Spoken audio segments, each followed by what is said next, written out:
This is TWiT. Facebook. The surprise. Facebook says, actually, Facebook doesn't say it. The Wall Street Journal says it. So maybe this is suspect. They say Facebook has known that Instagram is toxic for teens, but didn't do anything about it. Company documents show its own in-depth research, a significant teen mental health issue that Facebook plays down in public. I guess I probably should go to you, Mr. Moral Panic. Anything to say about this? It's what I always say in this case. We need more data out of them, and they're foolish not to get it out so we know. And that's why we get leaks like this. What I read from people about this is that from the researchers, that researchers I know people inside Facebook who try to bring these things out and try to improve them and try to fix them and know what's going on. And then they get stopped by politics and economy. And that's the disturbing part of this. That's the difficult part. But from a research perspective, every researcher I've seen just is dying to get their hands on this kind of data so we can know. I as some people hate anything Facebook does, I'm rather the same way about Rupert Murdoch. So I do come to it with suspicion from the journal perspective, but that doesn't mean that there isn't something here. It looks like there's some worrisome. It looks like there's some good journalism, and they have some deep sources. So now I have to point out that specify something. Yeah, go ahead. This isn't Facebook, the site. This is Instagram. Instagram, yes. Facebook's owned. Very important. Facebook's owned Instagram. Yes. And I should point out that magazines have done this to young girls, particularly, but women in general, for years. This is nothing. Yeah, my wife's reaction is that, Facebook didn't invent 8th grade girls being awful to each other. But it did invent showing them these photos all the time. So here's former teen girl, current parent of a teen girl. Yep. Yeah, you have such a wide variety. And I will say, okay, I had an eating disorder. It is not solely because you look at pictures. It is a function of anxiety, is a function of trying to control your life. I will say that the internet and social media has made it very difficult for girls in particular. Mm-hmm. There is so much research. It's not solely related to Instagram or Facebook about how unhealthy these things can be for them. It'd be really interesting to look at it in the context of the pandemic because they've lost their true social outlet. Now it's just online. They don't see normal girls at all anymore. Yeah. Stacey, can I just say something for a second? An easy way to point the finger at Instagram because they are so big and make it so accessible. This content. They can make it worse. But it's also, I do think magazine editors, when you told them, magazine editors came out and started working on things like body positivity. Yes, it took time, but they listened. They talked about photoshopping. There's a huge backlash that in response to the research that people were doing, showing how it affected young girls, right? Instagram and Facebook are not willing to say, oh, this is true. And honestly, I don't know if it's because it's kind of a misogynistic culture there that just doesn't care. I mean, they're clearly not focused on the well-being of people on the platform, right? But I mean, there is a benefit to a bunch of unhappy girls spending a lot of time wanting to be something else and spending that time visualizing that through their platform. What would be even worse is if they were using it to advertise to those girls things like, diet supplements and exercise plans and other products designed to play into that, which I wouldn't be at all surprised that they are. I think Facebook, and by the way, I completely defer to Stacey on this. She's a mother. She's a woman, first of all, and she's the mother of a young girl. So she is the expert on this. I would say Facebook is an order of magnitude difference from a magazine, or not Facebook, but Instagram. Facebook too, but Instagram. When you're looking at Instagram, you're looking at people you think are like you. You think in your mind they're your peers, and when you see them in beautiful environments, in having a great time, parties and friends, and they look great, and they have chiseled abs and all of that stuff. I think it's worse than seeing a celebrity in a magazine. I think it's really even worse. And they are your friends. Those are the same stars from the magazines. Let's Stacey, go ahead. Oh no, but on Instagram, a lot of these girls are following their friends or their friends of friends, and they're following their boyfriend liked a girl in a bikini, and so they got to follow that girl because who the heck is that? Yeah, that's a good point. It may even be your friends, even if there's this. So, I mean, the evidence, according to this research, 32% of teen girls said, and this is interesting, when they felt bad about their bodies, they already felt that way. To your point, Stacey, Instagram made them feel worse. Yeah. Stacey, the real issue is among teens who reported suicidal thoughts. 13% of British users, 6% of American users traced the desire to kill themselves to Instagram. That's really serious. You know, feeling bad about how you look or feeling bad about your body, maybe, you know, eating disorders are one thing, but suicide's another. That's a permanent.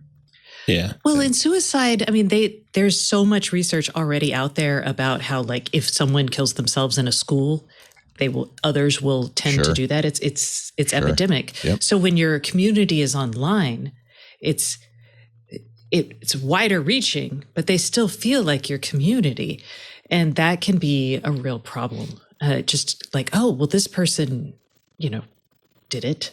And they get the attention, they get the outpouring of grief. They probably, if you're suicidal too, they ended the pain that you don't see an end to. So there's these numbers from Wall Street Journal. I have no reason not to believe them. 40% of Instagram's users are 22 years old and younger.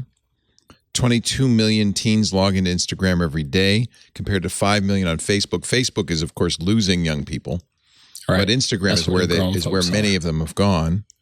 Teens in the U.S. spend 50% more times on Instagram than they do on Facebook. So that's why we're really focused on Instagram in this case.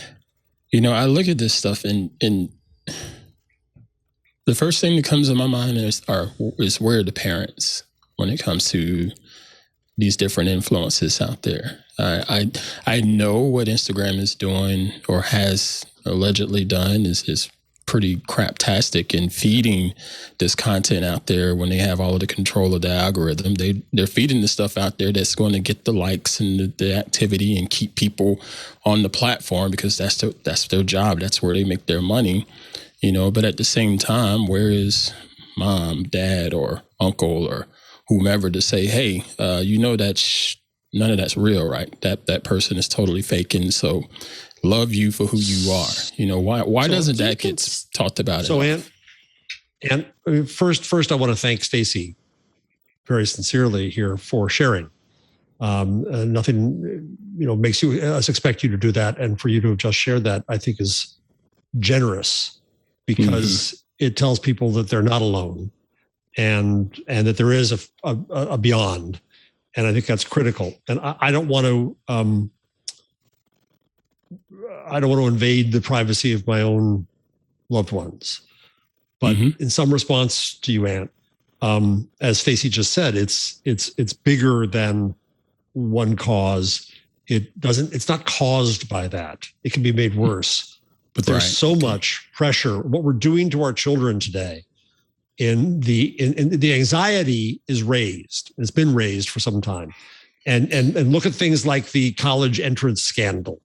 Look at the testing and what we do to people. Look at all kinds of measures of trying to perform, whether it's socially, athletically, academically, collegially, whatever it is. The pressure we're putting our kids under these days is awful, and they're cracking under it. And we can't look at one cause. You're right. Parents have responsibility here, but even if we even if you took away their phone tomorrow, those anxieties and those pressures are there. Now, again, I'm going to emphasize, I agree that Facebook making it worse, Instagram making it worse is something we got to look at. And I put a thread up from a researcher. The researchers, some of the researchers I respect here, Isabel, I'm forgetting her name, Gerard, I think her name is, saying we can't invent interventions. We can't figure out what to do about this unless we have the data to make suggestions. And to me, that's the real scandal here, is that we can't get the data out of these companies because they are scared, because they're going to show some things that are bad. But they've got to, the government's got to come after them to get it. So they've got to figure out how to get researchers involved so we can try to understand the full impact, so we can try to create appropriate interventions. And now that's nigh unto impossible.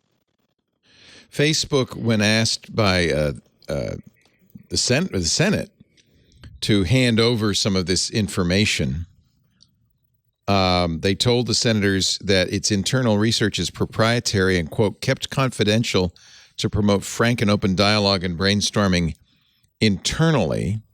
This was in response to Richard Blumenthal and Marsha Blackburn in a letter they sent to Mark Zuckerberg some months ago.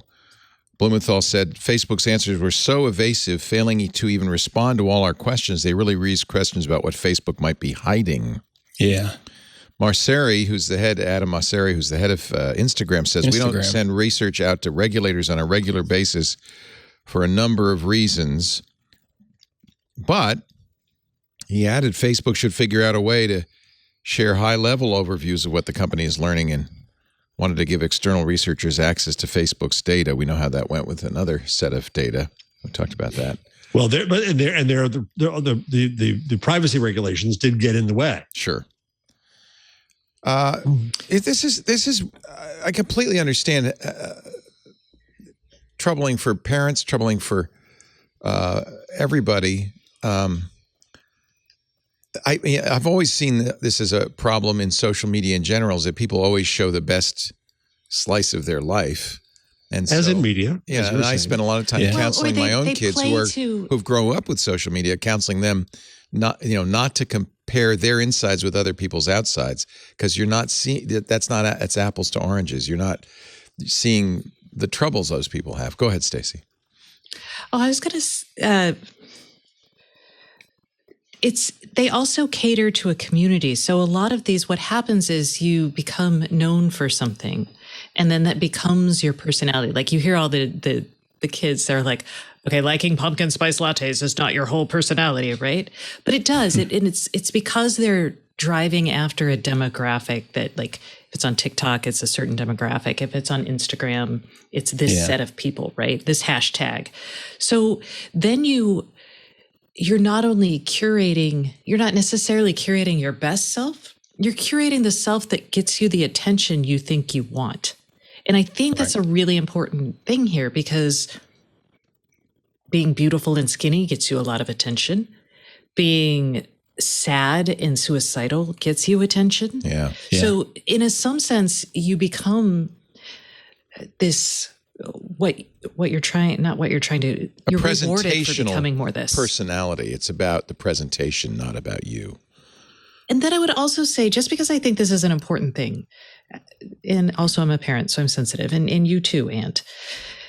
Kids at this age, you can say, where are the parents? But you can only do so much. And I talk to my daughter, for example, and I'm sure you talk to your sons, but it's developmentally appropriate that they're going to lie to you and do other things, right? You want them to do that. At some point, the control is in their hands. After sixth grade, research has shown this consistently. After sixth grade, I know this, I've read the research, peers have a much larger influence on kids than their family.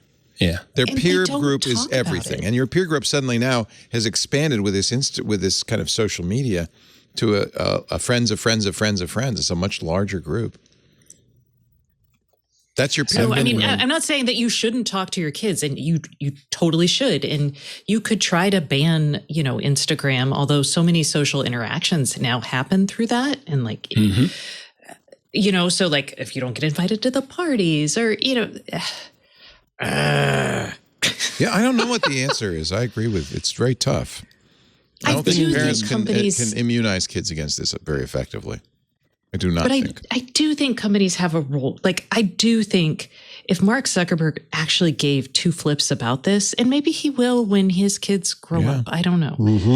Then, there are things that you can do. And, you even see this at, like, I know on TikTok, they're like, this is a professional person doing this. I don't know if that has any sort of influence, but they're trying to set some things. And I think it's important to be proactive. And they're most assuredly not proactive about any of the potential harms of any of their platforms. Okay, that's all. Well, Stacey, again, I think that there are people. This is what troubles me most. There are people inside. This is what this reveals. There were people inside who were studying this, who were saying that there are issues, who were trying to use what the data they had and information they had, who did know things, and it stopped. There's some cases where they don't know. And then we really don't know what influence Facebook had on the election of Donald Trump, I think. But in this case, we see from this that people knew something and tried to do something, and it's the fact that it stopped that troubles me most about the company. And so at the very least, I think we can all agree that Facebook needs to start handing this research over to researchers. That other eyes need to see this.